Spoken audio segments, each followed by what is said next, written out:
Morgan ഹൗസിൽ എഴുതിയ the psychology of money എന്ന പുസ്തകത്തിൻ്റെ 3-ാം അധ്യായം, നെവർ ഇനഫ്. ഈ അധ്യായം പറയുന്നത് മനുഷ്യൻ എത്ര സമ്പത്ത് ഉണ്ടാക്കിയാലും അത് തൃപ്തിയിലേക്ക് നയിക്കുമെന്ന് ഉറപ്പില്ല. പകരം കൂടുതൽ വേണം എന്ന ദാഹം ഒരിക്കലും അവസാനിക്കാതെ തുടരും. നിങ്ങൾക്കിന്ന് 1 കോടി ഉണ്ടെങ്കിൽ അടുത്ത ആഗ്രഹം 10 കോടിയാകും, അതിനുശേഷം 100 കോടി. ഇങ്ങനെ ഒരു അന്തമില്ലാത്ത ദുരാഗ്രഹം. ഹൗസിൽ ഇതിനെ രജത് ഗുപ്ത എന്ന വ്യക്തിയുടെ കഥ പറയുന്നു. അദ്ദേഹം മാക്കിൻസി ആൻഡ് കമ്പനി എന്ന കമ്പനിയുടെ CEO ആയിരുന്നു.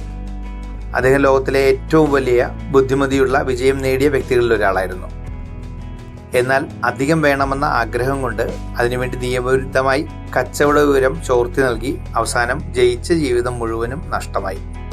അതുപോലെ ഹെഡ്ജ് ഫണ്ട് ബില്യണയർ ബേർണി മഡോഫിന്റെ കഥയും പറയുന്നു. അദ്ദേഹത്തിന് ഭൂമിയിലെ എല്ലാം ഉണ്ടായിരുന്നു, പക്ഷേ കൂടുതൽ വേണമെന്നത് കൊണ്ടാണ് അദ്ദേഹം ഒരു കുറ്റവാളിയായി ജയിലിലടയ്ക്കപ്പെട്ടു. തൃപ്തിയില്ലായ്മ ആരംഭിക്കുന്നത് മറ്റുള്ളവരോട് താരതമ്യം ചെയ്യുമ്പോഴാണ്. അയൽക്കാരന് കൂടുതൽ കാറുണ്ട്, മറ്റൊരാളുടെ വീട് വലുതാണ്, അവന് വലിയ ശമ്പളമുണ്ട് എന്ന് കാണുമ്പോൾ നമ്മുടെ സ്വന്തമുള്ളത് പോരാ എന്ന് തോന്നിത്തുടങ്ങുന്നു.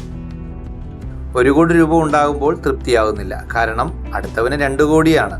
ഇത് മാനസിക പ്രശ്നത്തിന്റെ ഒരു പ്രവണതയാണ്. ഇനഫ് എന്നത് ജീവിതത്തിലെ ഏറ്റവും പ്രധാനപ്പെട്ട വാക്കുകളിൽ ഒന്നാണ്. മോർഗൻ ഹൗസിൽ പറയുന്നു, എനിക്കിത് ഇത്ര മതി എന്ന് പറയാൻ കഴിയുന്നില്ലെങ്കിൽ ഒരിക്കലും മനസ്സമാധാനം ഉണ്ടാവുകയില്ല. സമ്പത്ത് നേടുക നല്ലതാണ്, പക്ഷേ അവിടെ നിൽക്കാൻ അറിയേണ്ടതാണ് വിജയം. അതിനെ നമ്മൾ ചെയ്യേണ്ടത് എന്താണെന്നോ, നമ്മുടെ സ്വപ്നങ്ങൾ വ്യക്തമാക്കുക.